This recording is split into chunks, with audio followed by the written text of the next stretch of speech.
Oh my god. Oh dude, you're bleeding, you're bleeding. Oh, man. Come on, Matt. Come on. Oh shit! Halo cuy, gimana kabar kalian semua? Semoga kalian tetap setia didongengi sama Wak Kancil.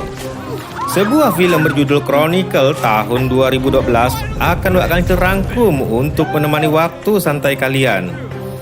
Film ini berkisah tentang 3 remaja yang tanpa sengaja mendapat kekuatan super yang biasa kalian tonton di serial Avenger, X-Men, ataupun film-film yang bertajuk pahlawan superhero lainnya. Namun, karena di usia remaja yang masih labil tersebut, mereka pun menggunakan kekuatan super itu dengan membabi buta. Biar kalian gak penasaran, langsung aja yuk ke TKP, tempat kejadian pengencrotan.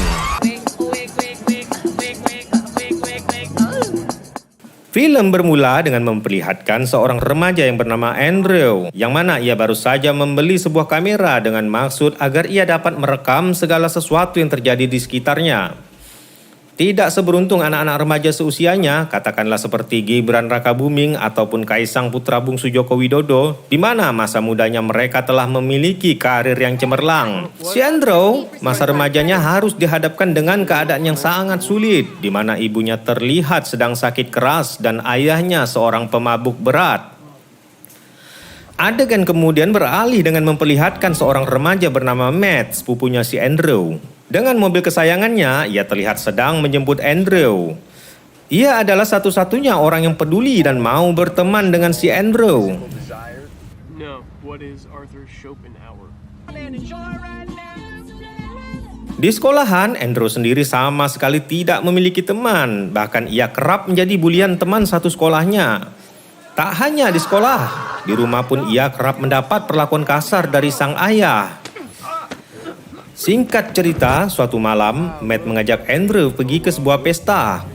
Berbekal kamera kesayangannya, Andrew pun menuruti ajakan Matt untuk pergi ke acara pesta tersebut.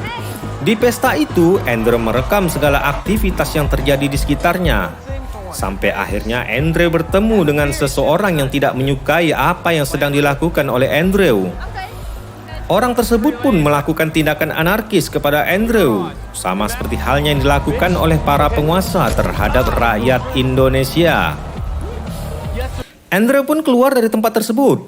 Tak berselang lama, tiba-tiba Andrew dihampiri oleh seseorang yang bernama Steve. Steve sendiri merupakan mahasiswa yang cukup populer di sekolahannya. Ia merupakan kandidat calon ketua OSIS.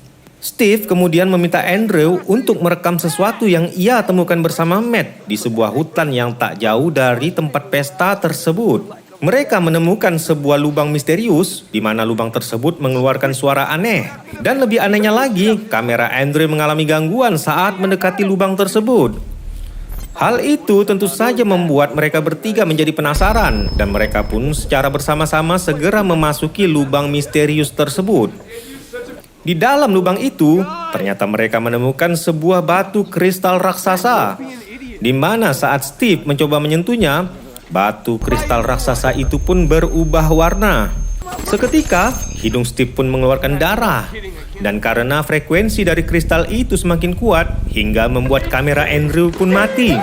Singkat cerita, beberapa minggu setelah kejadian itu, mereka bertiga pun tampak terlihat sedang berolahraga di sebuah lapangan. Dalam adegan ini, terkuak fakta bahwa kejadian beberapa minggu yang lalu saat mereka bertiga memasuki lubang misterius tersebut, tanpa sengaja mereka mendapatkan kekuatan telekinesis. Telekinesis sendiri merupakan suatu kekuatan yang mampu menggerakkan bahkan membunuh suatu objek tanpa menyentuh. Mereka bertiga pun memutuskan untuk kembali ke tempat di mana lubang itu berada untuk mencari tahu apa sebenarnya yang terjadi pada diri mereka. Namun sesampainya mereka di lokasi tersebut, lubang misterius tersebut pun telah tertutup tanah. Sehingga hal tersebut masih menjadi suatu misteri buat mereka bertiga. Singkat cerita, waktu pun berlalu. Mereka bertiga terus mengasah kemampuannya dan menggunakan kekuatan itu untuk hal-hal yang tidak berfaedah. Hingga pada suatu ketika, karena kesal dengan bunyi suara klakson dari sebuah mobil yang berada tepat di belakang mobil mereka, tanpa sengaja, dengan kekuatan super yang dimiliki, si Andrew hampir saja merenggut nyawa pengendara mobil tersebut. Usai kejadian itu, Matt memberikan peraturan untuk tidak menggunakan kekuatan tersebut kepada makhluk hidup. Di scene selanjutnya, Matt dan Andre diminta Steve untuk pergi ke suatu lokasi. Sesampainya mereka di lokasi yang dimaksud, mereka hanya melihat mobil Steve, namun mereka tidak menemukan keberadaan Steve. Tak disangka, ternyata Steve sedang melayang di udara. Dan ia pun meminta Matt dan Andre untuk melakukan hal yang sama seperti dirinya. Pada awalnya, mereka menemukan kesulitan untuk melakukan hal tersebut. Namun tak perlu waktu lama, mereka pun akhirnya dapat melayang di udara. Oh my god. Singkat cerita, Steve dan Matt pun membahas permasalahan tentang Andre yang kurang bergaul dan tidak memiliki banyak teman. Di sini, Steve berinisiatif menyuruh Andrew untuk melakukan pertunjukan sulap di acara pentas seni di sekolah. Tiba saatnya acara pentas seni dimulai, dan di sini Andrew pun melakukan pertunjukan sulap di luar nalar, yang bahkan pesulap merah sendiri saya yakin tidak akan mampu menemukan trik yang dilakukan oleh si Andrew. Dalam sekejap, Andrew pun menjadi siswa paling populer di kalangan teman-temannya. Bahkan di pesta tersebut, Andrew mendapat seorang wanita yang rela melakukan pengenceritan dengan dirinya. Namun di saat mereka bersiap-siap akan melakukan pengenceritan di dalam kamar, Andrew yang kebanyakan minum muntah tepat di atas tubuh wanita tersebut. Kejadian memalukan itu pun segera menyebar dan menjadi bahan olok-olokan bagi teman satu sekolahnya. Alhasil, kejadian tersebut membuat Andrew menjadi depresi. Bahkan di rumah, dengan menggunakan kekuatan super tersebut, ia meluapkan kemarahannya kepada sang ayah yang pemabuk berat itu.